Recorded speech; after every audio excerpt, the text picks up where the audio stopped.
Christine Untitled Chapter, solemnly swear that I will support the Constitution of the United States and the Constitution of the State of New York, and that I will faithfully discharge the duties of trustee of the Eastchester Board of Education according to the best of my ability.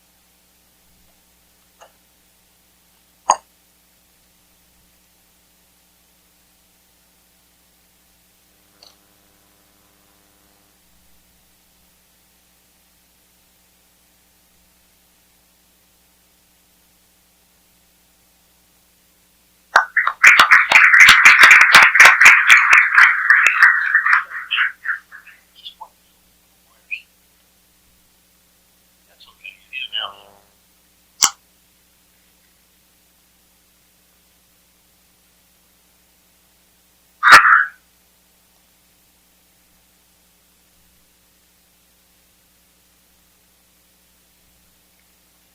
I, Matthew Finelli, do solemnly swear that I will support the Constitution of the United States and the Constitution of the State of New York, and I will faithfully discharge the duties of trustee of the Eastchester Board of Education.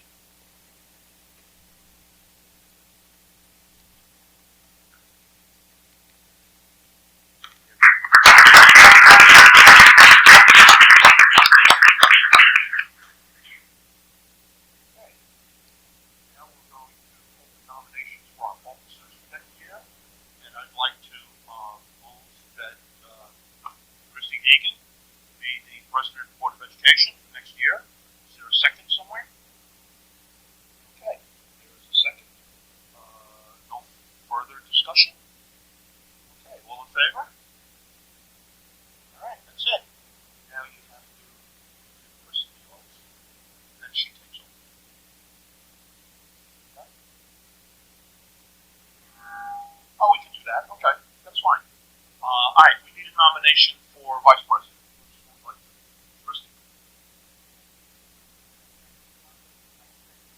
Okay, is there a second on that? Lori? Okay. Any discussion on that? No? Okay, all in favor? Okay, that's everybody.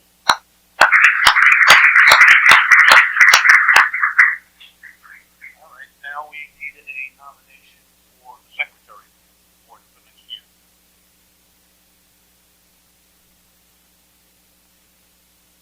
Christy. Okay, any discussion on that? Okay, all in favor? Everybody has to. And just so that everybody knows, Michelle Waller couldn't join us tonight because she's out of town. She's actually in Texas. That's why she's not here. She supports everybody and she's said she was there. So, okay, so now you have to do the oaths.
I, Jacqueline DeMarco, do solemnly swear that I will support the Constitution of the United States and the Constitution of the State of New York, and that I will faithfully discharge the duties of Vice President of the Board of Education according to the best of my ability. So help me God.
Dr. Valenti as our new interim superintendent. Dr. Valenti comes to us with so much experience and knowledge, and we are so excited and so fortunate to have you. So welcome aboard, Dr. Valenti.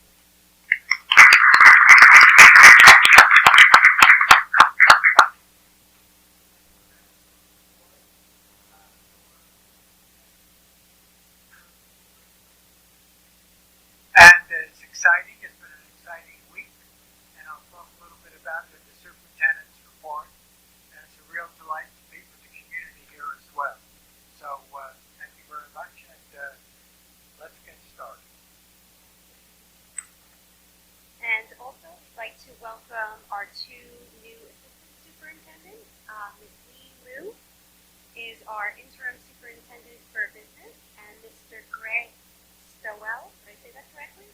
Okay, is our new assistant superintendent for People's Personnel Services. So we welcome you both to Eastchester. We're so happy to have you.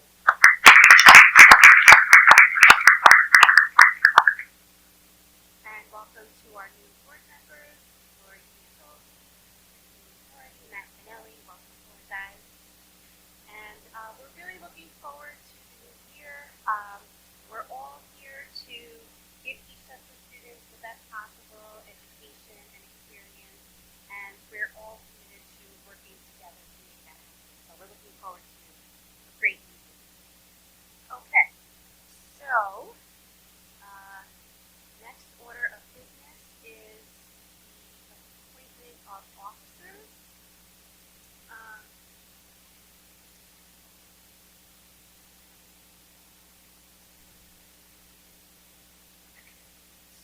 Let's see. So, Christy, can you move that one? Item number 6.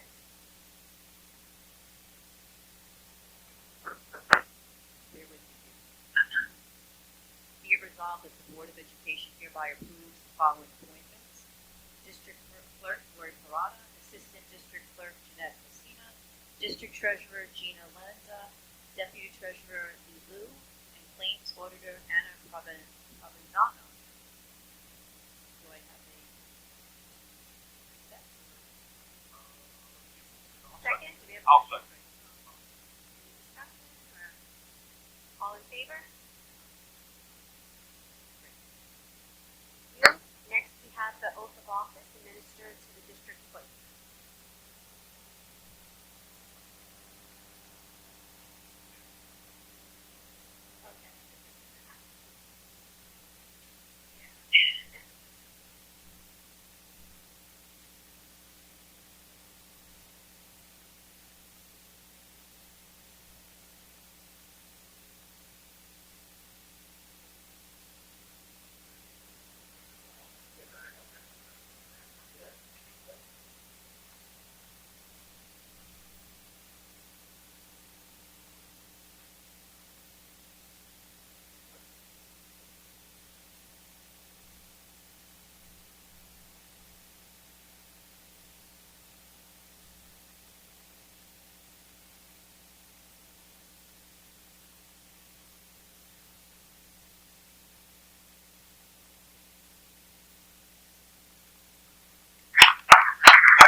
go. Board action items for the appointment of following individuals: purchasing agent Lee Wu, assistant purchasing agent Paula Arena, student residency determination designee Lee Wu, records access officer Lori Parada, records management officer Robin Mazza, freedom of information officer Lori Parada, Title 9 compliance officer Jack Cena, Title 9 compliance officer Scott Wynn, Section 504 disability compliance officer Gregory Stoll, medical director Dr. Becky Collins, homeless liaison Eric McCain, and data privacy officer Scott Wynn. We are also appointing petty cash fund custodians for each various building: Gina Lanza, Michelle Venice, Gina DeMarco, Stephanie Biondi, Deborah Conkas, Anne Marie Marinos, and Sophia I'm sorry for the name there. CSE, CPSE, and 504 committee members, chairpersons Greg Stoll, Eric G, Christine, Garen Miletto, Dana Mosca, Bianca, what's that? Yeah, I'm trying to. Oh, thank you. I was looking for the slide to do that. Thank you. Bianca Batis-Gelfi, Francesco Bella, Sigrid DeGrees, Mitchell Lafest, Jana Fleischman, Marcy Gatchalian, Margarita Majorana, Lisa Scher, Barbara Virtuoso, and parent members Eleanor Evangelista, Rose Colucci, Teresa Rivnak, Doreen Napolitano, and Sharon Shear. Thank you. Designations are, okay, per the Commissioner's regulations, the Superintendent of Schools or his designee is authorized to certify each payroll in the district. The Superintendent of Schools or designee is authorized to sign contracts approved by the Board of Education up to $50,000. The district adopts the records retention and disposal schedule and the current subject matter list of all records in possession of the school district compliant with public officers law section 87.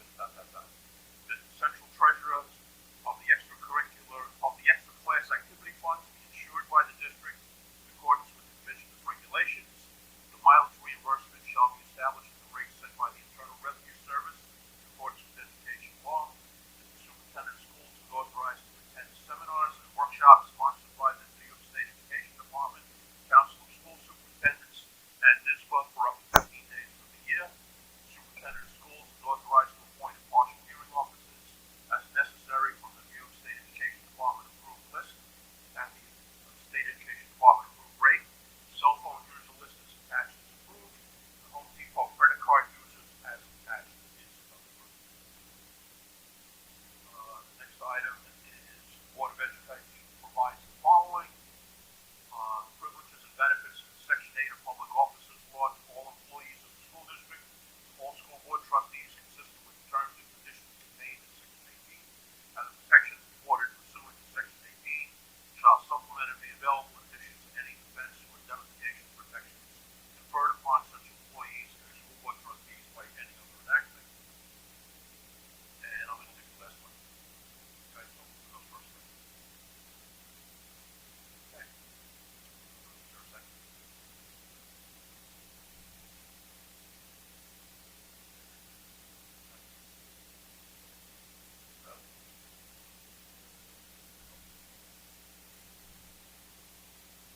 Yeah, okay.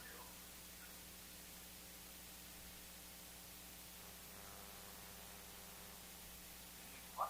This is the Home Depot credit card users and cell phone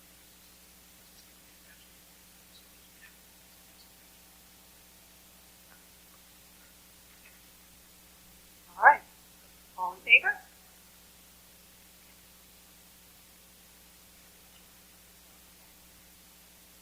So the next one is certification of the Eastchester High School graduating class of 2022.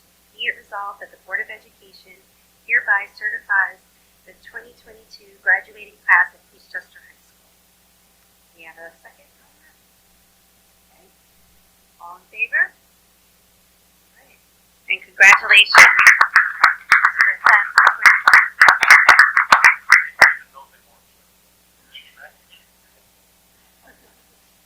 Okay, well, now they are. All right. Next, we have the oath of office administered to the superintendent.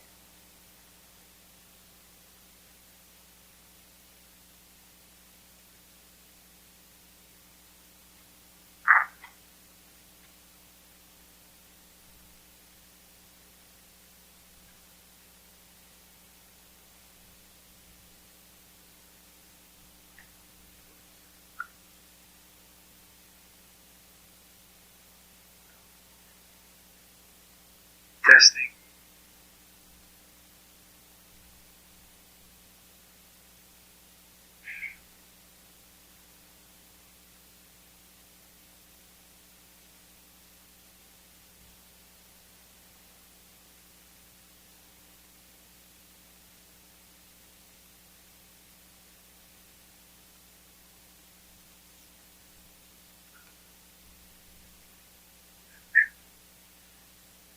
I, Ronald Valenti, do solemnly swear that I will support the Constitution of the United States and the Constitution of the State of New York, and that I will faithfully discharge the duties of Superintendent of Schools of the Eastchester School District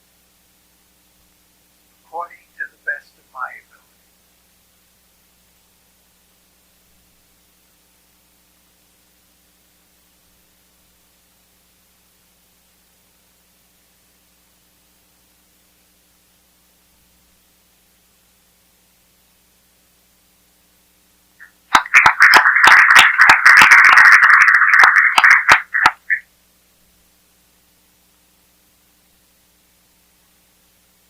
Click on agenda items only. If there's any comments on something that's on the agenda, now is the time. Anyone? Okay. So now we have the superintendent's report. Thank you very much, Madam President, and I'll keep my report to the point. 3 points to be specific. First of all, I've been conducting needs assessment, as the board knows, during the month of June and, of course, into this month of July, and they've been very informative. I've had a number of one-on-one meetings, virtually with all of the school board members, individually, both of the prior board and the new board. I think I have one more tomorrow at 9 o'clock. So I'm getting a lot of good information from the community, taking copious notes in my black book, and those needs assessment notes will be translated into proposed board goals going forward. I've also had the opportunity and the pleasure to meet with our SEPTA president as well as our president of K-12 PTA Council, and I've met with several of our union leaders, again, one-on-one with a good deal of information generated. I've had multiple meetings with our assistant superintendents, as recently as this evening, 5 o'clock, gathering input from them and generating conversation with them. And of course, our district clerk has been an enormous help in terms of moving forward. So in short, what I'm saying is that I'm doing a lot of listening, taking notes, and translating that into, shall we say, actionable goals that perhaps we could act on almost immediately. I think that's an important process. I will continue that through the summer and into the next school year. And emerging from these proposed goals, which I'll discuss in a minute, will become a strategic action plan that will lay the predicate for the rest of this school year into following school years, and hopefully be a platform for the new superintendent to be able to take a direction going forward. Second major item I wanted to discuss publicly, and we can share this on our district website, is that I would like to see a format that's organized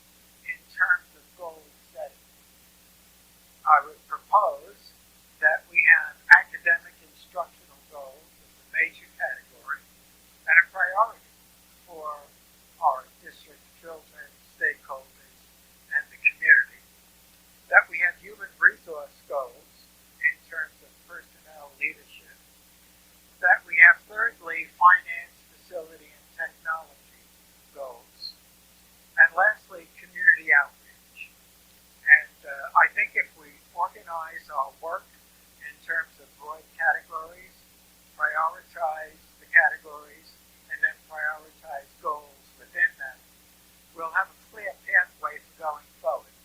And I would urge the use of what we call SMART goals. And I know we're not unfamiliar with that, but obviously we want our goals to be very specific, measurable, actionable, right? Reachable, right? And as I said, measurable, okay? And time, T for time, within a specific time. So, for example, the superintendent of schools will meet with each of the 9 school board members during the month of July and will develop a report for the community on the results of those interviews and meetings on or before July 30th. So there we have a very specific, measurable time goal. And if we follow that format within some type of an organizational context, then I think our central administrators, our building leaders, etc., are all sharing in the same directionality. In terms of initial goals, and I want to emphasize the word initial, based on what I've heard, a priority goal that I'm hearing under academic instructional is K-5 literacy is a huge issue. And I've had conversations, obviously, with Scott, our assistant superintendent, and several of the board members, and that is something we will be looking at very carefully, using the science of reading and the findings of the last 20 years in terms of evidence-based research. A second major goal will be K-5, the implementation of the work that's been done so far on the pilots, and what direction will we be taking effective with September. Thirdly, science. As you know, science is entering an interesting year next year with the implementation of the national standards, curriculum mapping, etc. But of equal importance, next year there will not be a 4th grade science test. The state has pressed the pause button while we readjust to the new goals, readjust to integration of those standards into the work that we do, and therefore our 4th graders will not take the test next year, but the following year as 5th graders, they will be the first to take that test. So again, that's a major goal that we'll be working with, and I wanted to alert you to. It's been brought to my attention that once upon a time, not so long ago, there was a director of guidance, or a supervisor of guidance, and apparently after a year that was discontinued, and I've been asked to explore whether or not that would be an appropriate area for further investigation, and why do we not have a director of guidance? Should we have a director of guidance? And as we all know, there are 2 essential components to effective guidance. There's social emotional, the counseling to students, and there also then is the career goals in terms of 4-year college, work, vocational, occupational, civic readiness, etc. So I'd like to ask those questions, get feedback from the community. Another area that I've been asked to explore is not only our honors program, pathways to the honors program through the middle school, but is there room, is there a place for an accelerated learning program at the elementary level? I don't want to answer that question tonight. I don't have enough data, but I think if we look at the data, use our resources, ask our stakeholders, there are definitely programs out there that are evidence-based, and I've had some experience in Greenberg and Weinberg with both of these programs, if that's the direction Eastchester would like to take. Lastly, on the academic instructional, and lastly for tonight, this is a growing list, is take a hard look at our substitute teachers. Can we do a better job of finding more substitutes? Are there more innovative ways so that no classroom is left without a teacher for any reason whatsoever in terms of the continuity of instruction? In the human resource area, we have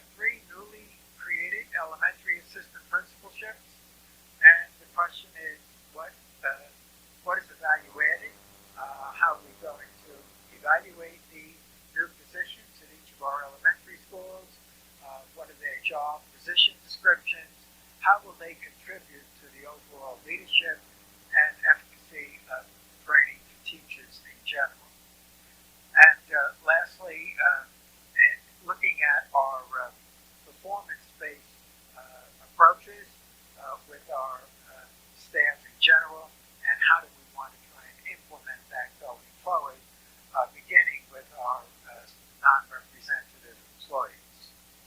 In the area of finance, facilities, and technology, it was brought to my attention, quite frankly, by Dr. Glass in a memo that there might be some concern about our elementary playground structures, their safety, etc. So I'd like to meet with the director of facilities, the elementary principals, and test whether or not that's an issue. Is it something that would affect the health, safety, and welfare of children? Is it something we need to act on quickly, effective September 1st, therefore doing the work during the summer? That certainly is something we'll get on right on top of to examine the veracity and the validity of that. A second goal under finance and facilities is to bring to the board a budget development calendar. And in that budget development calendar, to initially look at options in terms of where we want to go with our budget, where we want to go with our tax rate, where we want to go with our programs, and what is the most effective and efficient use of resources in terms of going forward. And certainly I'll start that work with our assistant superintendent for business, and then it will work out to the other assistant superintendents and our building leadership, so that you do have a calendar, and by mid-year, I would think in the December, January time frame, you should have some indicators as to where an essential plan would be going. Lastly, under that third category, we do not participate in the federal breakfast lunch program. Perhaps for the best of reasons, I don't know. But we're one of the few districts in the county that do not. I think we ought to ask the question, why do we not? Would there be anything in that lunch breakfast program that would generate additional revenues in the district or additional opportunities for children, particularly those who would be eligible for free or reduced lunch? So again, a lot of these are questions that have to be answered based on the data that we get. But unless you set the goal and ask the question, you never quite formalize what the answer would be. Lastly, in terms of community outreach, the issue has been brought to me about 8th graders leaving the Eastchester Union Free School District. Is this year different from prior years? Is this year within the statistical range of what you would anticipate from year to year? Or is it major statistical difference? So first of all, I have to get my arms around the numbers, exactly who is not attending 9th grade in September, what are the reasons for that, and can we point the finger at any particular areas that we need to take a harder look at if indeed this number exceeds the statistical norm. So I've heard ranges of numbers. I don't even want to comment publicly. Some much higher than one would expect, some generally in the same area. I'd like to get the actual numbers and work from there. And as soon as next week, I'll be meeting with some of our folks in the data area who collect this data to generate this information. The last area that I think the district would be helped by investigating is the appropriateness of looking at universal pre-kindergarten for 4-year-olds. That is to say, is there room, literally, in our facilities or within the community to entertain a program for 4-year-olds? What would that cost? What will it generate in terms of state aid? What will it generate in terms of federal aid to offset costs? And what would the viability of a program like that be? One can make the argument that early childhood education is absolutely essential to furthering K-12 education. That integration of that vertically and horizontally would help all children get a jump on literacy and other areas. And the argument could be furthered that in this new age of the 21st century, children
organizational chart that takes into account new positions that we have developed, and also a retreat with our Board of Education.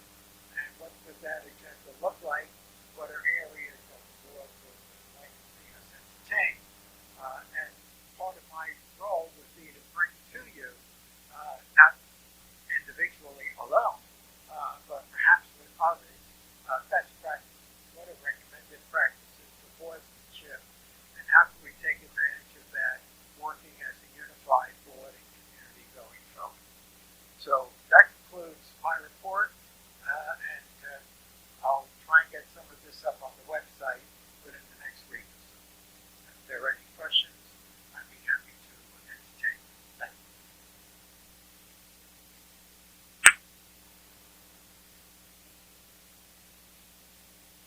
Yeah. I have 6 days. You've been very busy over those 6 days. That was very thorough. Thank you.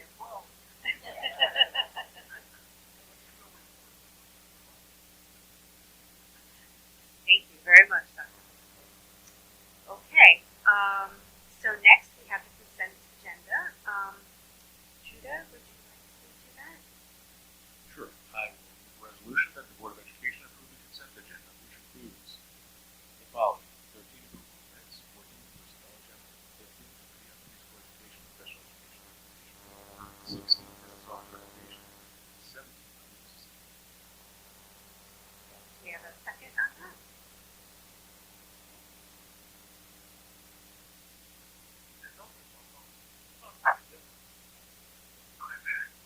The number in the paragraph or the number in the actual? In other words, I have business office recommendation 16.1, I do that, and you said 15. No, 16. Special preschool special ed recommendations. 15 is special, okay. All right, maybe then I might have slurred my 6 or my 5. whatever, okay. No, that's fine, that's fine, okay. Okay. Any discussion on those items? Just related to the audit reports, I was just curious, will we be doing a cleanup? Maybe we put it on the list of the numbers of vendors. There's several vendors that are inactive, and I just know, being a banker, that fraud is so prevalent, imposter fraud particularly. So if there's inactive vendors that we haven't used in years, we should look to remove them from our database, just from a safety and security perspective, financially. I read in there, it was actually plan to do that. There is a plan to do it, so obviously sometime this year we're gonna have to go back to have it done by a certain date. We'll put it on the SMART goal list. Thank you. The district clerk has that information already. Okay.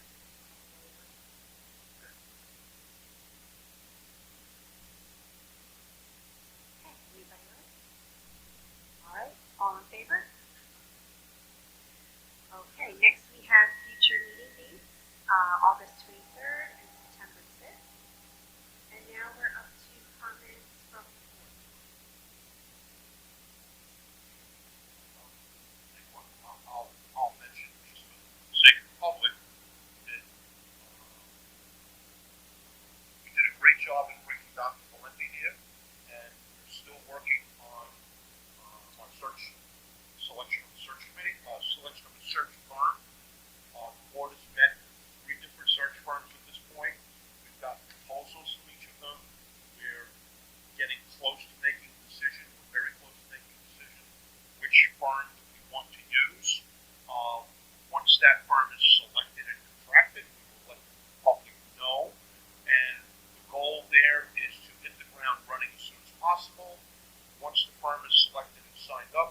experienced health guidelines is very important.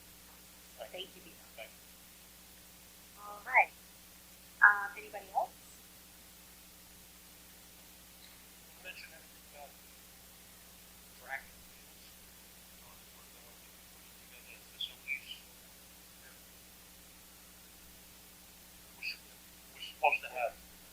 Yeah, but we had a meeting to initialize, initially discuss the plan for determining and maintaining the correct balance of security and safety on the field and ensuring that misused when we're abused, but also making sure that we have the maximum possible access to the public at the same time. So, the outcome will be, but that is the goal, and we have to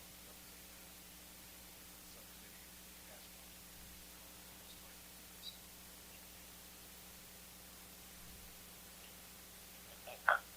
Our goal is going to be also that as the days, I hate to say it, but the days are getting shorter. Okay, so as the days get shorter, hopefully we'll be able to implement something with the track and walking is more available to people than it is now.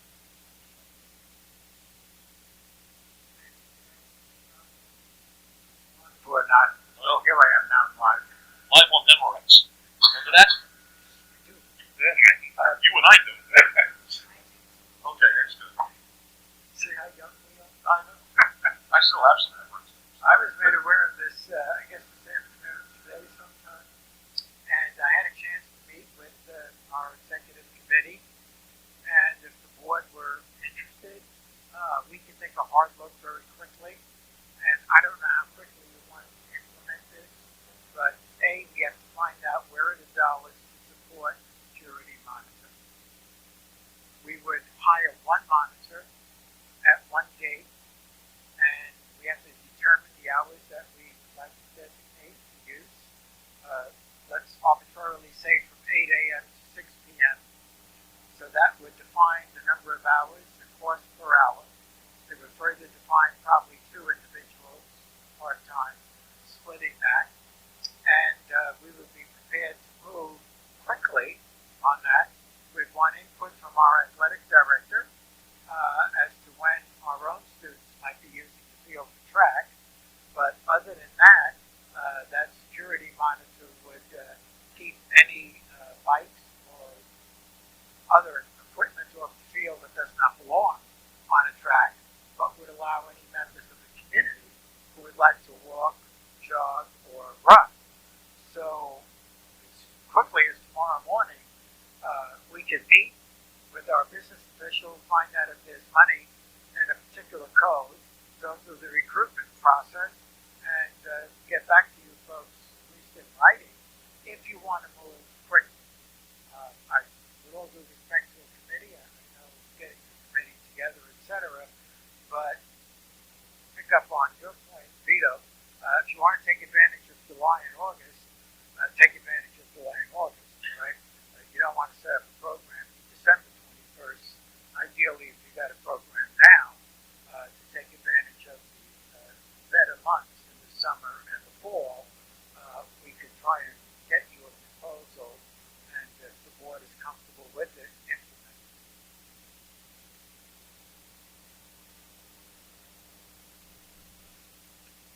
If we were going to do something like that, that would only be, in my opinion, a temporary fix.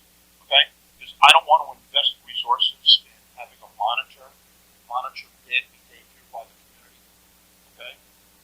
I think that's a band-aid on a severe wound. I think what we really need is to study what our neighboring districts are doing as far as how are they protecting their facilities from bicycles, because that is the big problem with the scooters. Okay? And it's also dangerous for people that might be walking and not paying attention, getting knocked down by a kid on an electric scooter. And then, the enforcement. What do you do?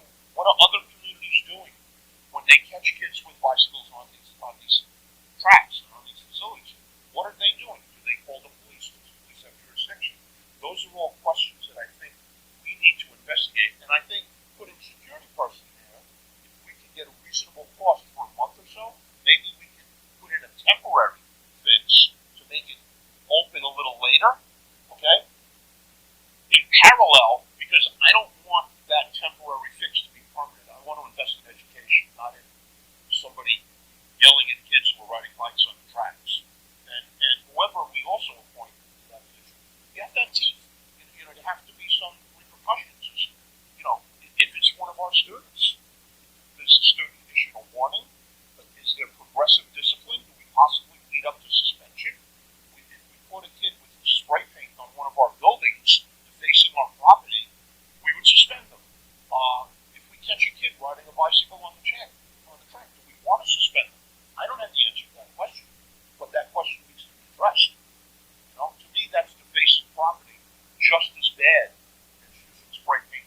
sorry but I said what I had to say.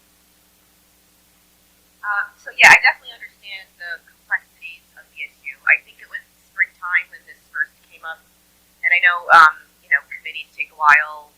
Everyone has to meet, have to analyze. I think that if Dr. Valenti, has an idea to make use of the track for the remainder of the summer, we should just go live. And obviously we have a lot of priorities on our list, but to a lot of people in the community, this is a quality of life issue, and it could really make a big impact on these nice months where they can be getting used to it. So I would be interested in discussing trying that, and if it doesn't work, we can always come back and analyze that again. But I think it's definitely worth if you have the opportunity to move quickly on that, and and that we could have a solution, that I would be in favor of that. Oh, yeah, absolutely. It's let's put in place a short-term solution, short-term.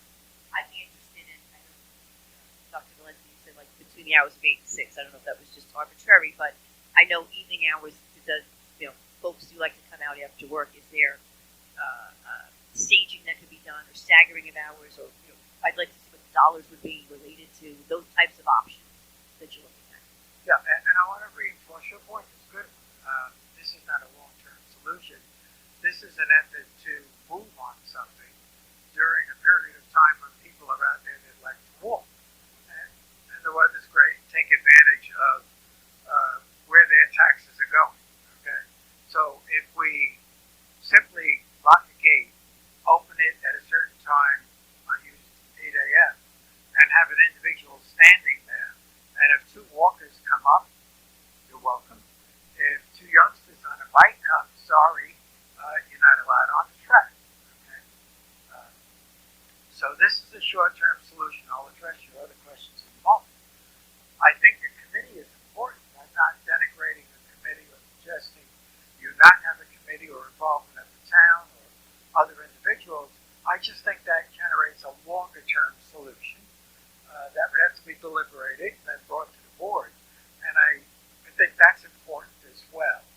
But if you want to take advantage of the moment, let's see if we can set something up with limited resources, get somebody out there.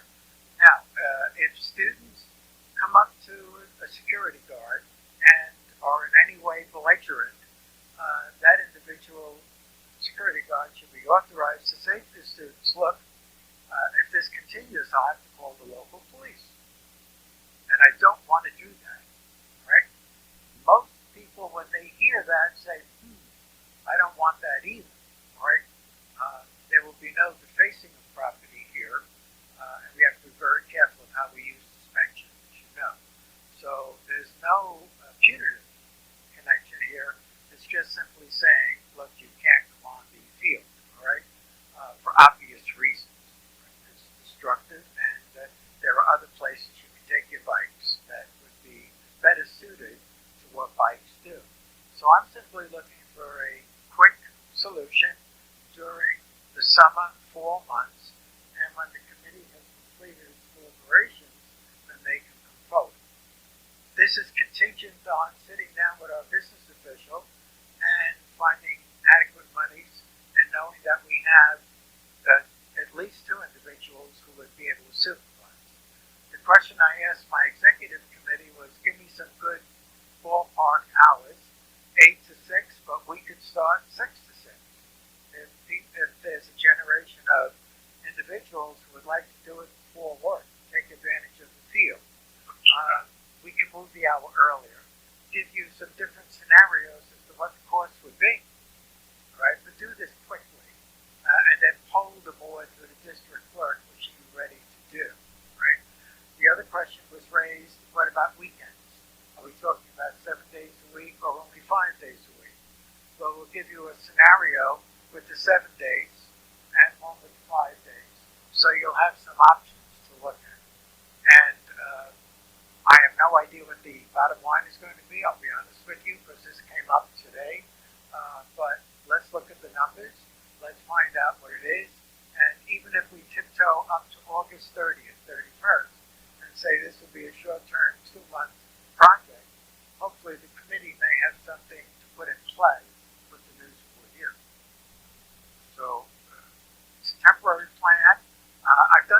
other districts, beginning with Weinbrook. And this is not going to have all the bells and whistles. Will it have infrared ray cameras? No. It's going to have a human being standing at a fence who unlocks the door and will only open it when people come who are going to walk or jog or run. Right? And anyone on a bicycle will not be allowed in.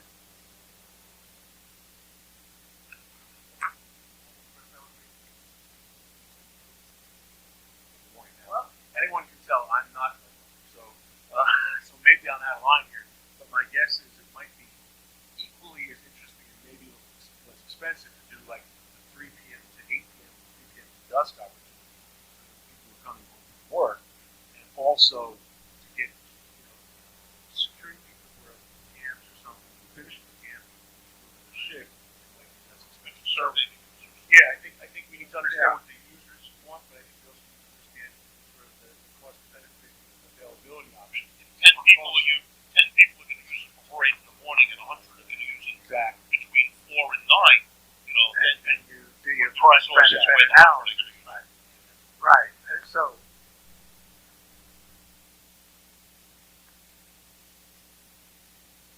In the summertime, it's cooler, right?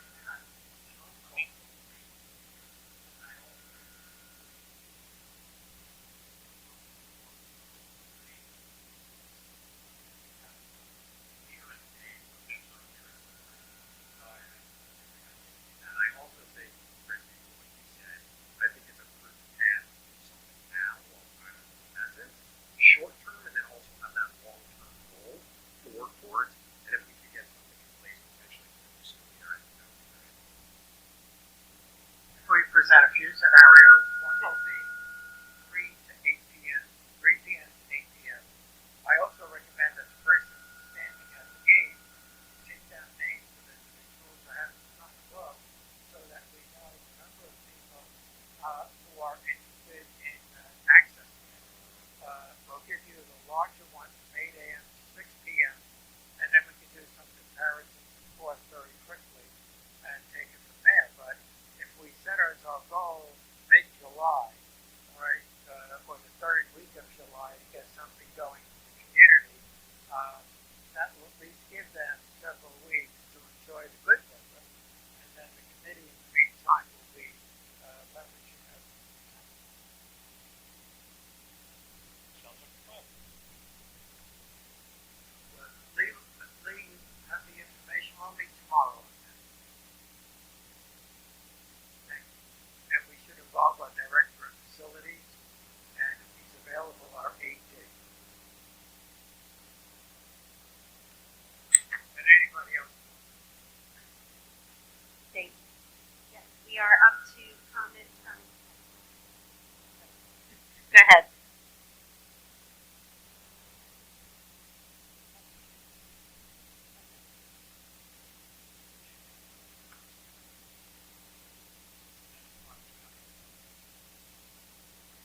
I remember when there was no gate. I mean, there was no locks. Now, for whatever the reason, now we have locks. What changed? That's what I want to know.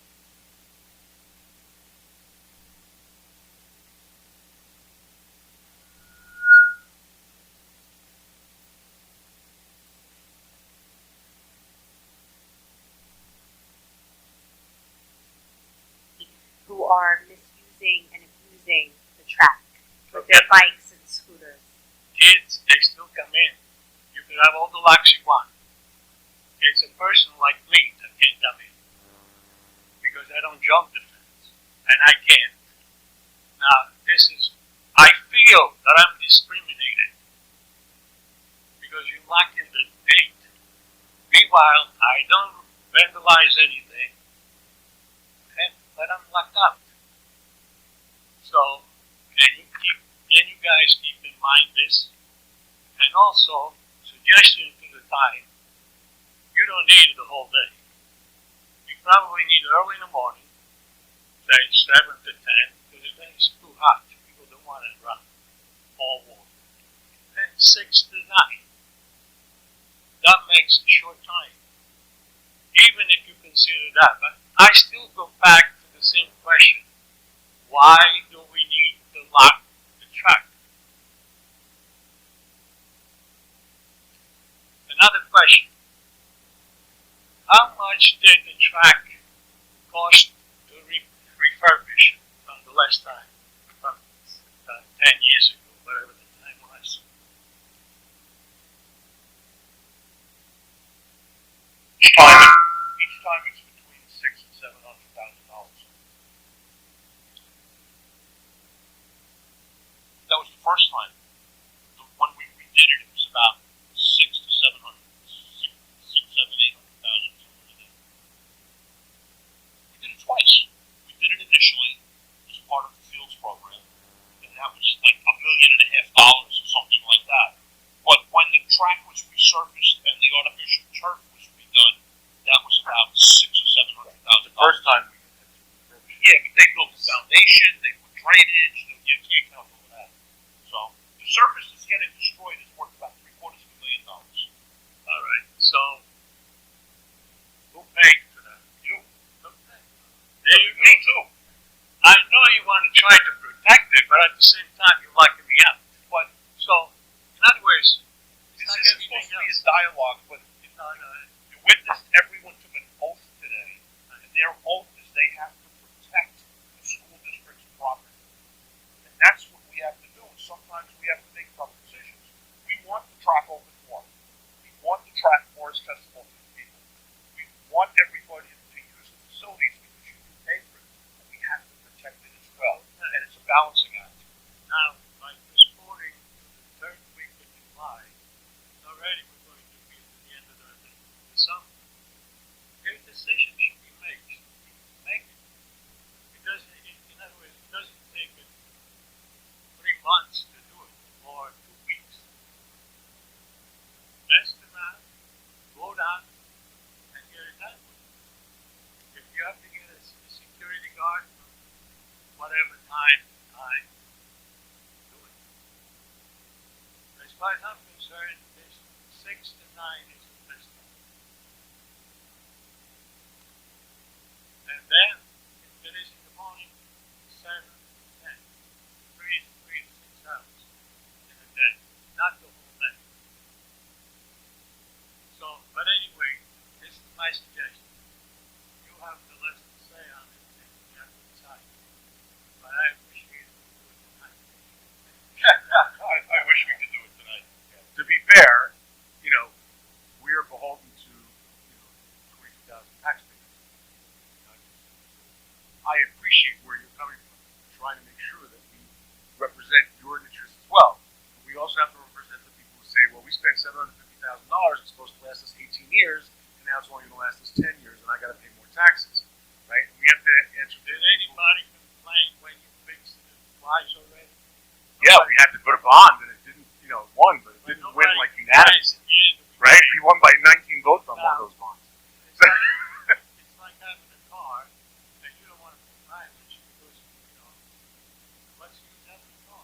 Right. So the point is, we have to make sure, if, let's say it costs $100,000 to just the number out there to hire security for this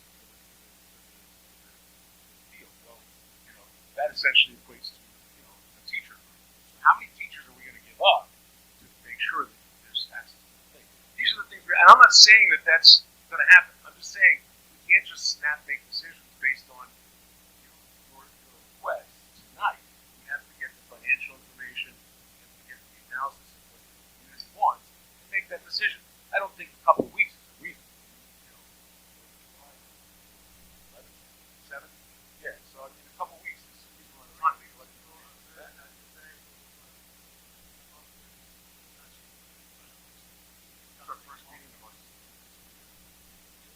This is our first meeting of our fiscal year. There's 4 new board members. No, but there's 4 new board members. There's a new superintendent. It could,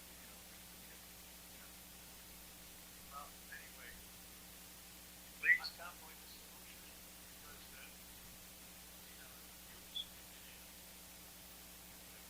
we all want a solution. we're all looking to give the solution as quickly as possible. Thank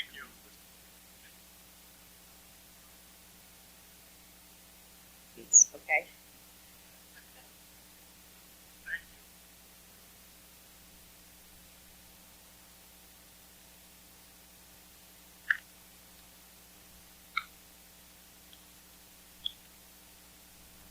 First of all, congratulations to the new board. Very exciting, very excited for all of you. I have a question that came out of looking at the budget. There was a $55,000 item at the elementary school for security. I don't expect any of you tonight to address that. I just want you to know that I'm very interested in knowing what that looks like. It was 826 Leo 36000. If you could get back to me on that, I'd be very grateful. I'd like to know what it looks like, the security at the elementary school, $65,000. Thank you.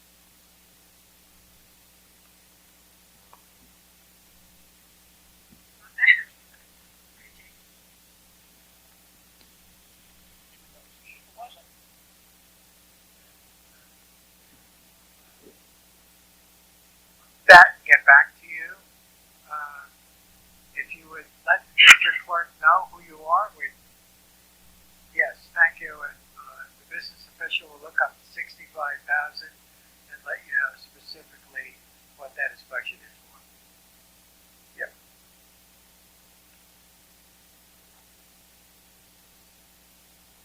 Right, can I have a motion for executive session? Oh, for personnel? Okay, and do I have a second? Okay, all in favor? All right. We do have one of our teachers here. Before we end, I'm sorry. We have a break. That was the consent agenda, yes. Oh, it was put into the consent? Okay, I'm sorry. Okay. Yes, we have a newly hired teacher. We're delighted to have her with us, Ms. Pearlstein. Dr. Stoll, would you do the honors of introducing her? And she'd like to say a few words to the board. Welcome, Pearlstein. Pearlstein is joining us as an integrated teacher. She went through a rigorous process. You know that the district, though I'm only in my fifth day, the district has invested a lot in our expanding our integrated teaching at our elementary school. And the fruits of the previous board's labor and this board's labor is with us tonight. The principal is really impressed with her knowledge base, her expertise, as well as her experience from New York City Board of Education. And I don't know if you want to say a few words, but we're delighted to have you. We're so excited to get started. Thank you so much. I just wanted to say thank you so much to the board members. I'm so excited to join the community and I can't wait to get started. I don't want to take up too much time, but thank you. I really appreciate the process, and everyone I've met from the community has been incredible. So thank you so much for the opportunity. Thank you, welcome aboard.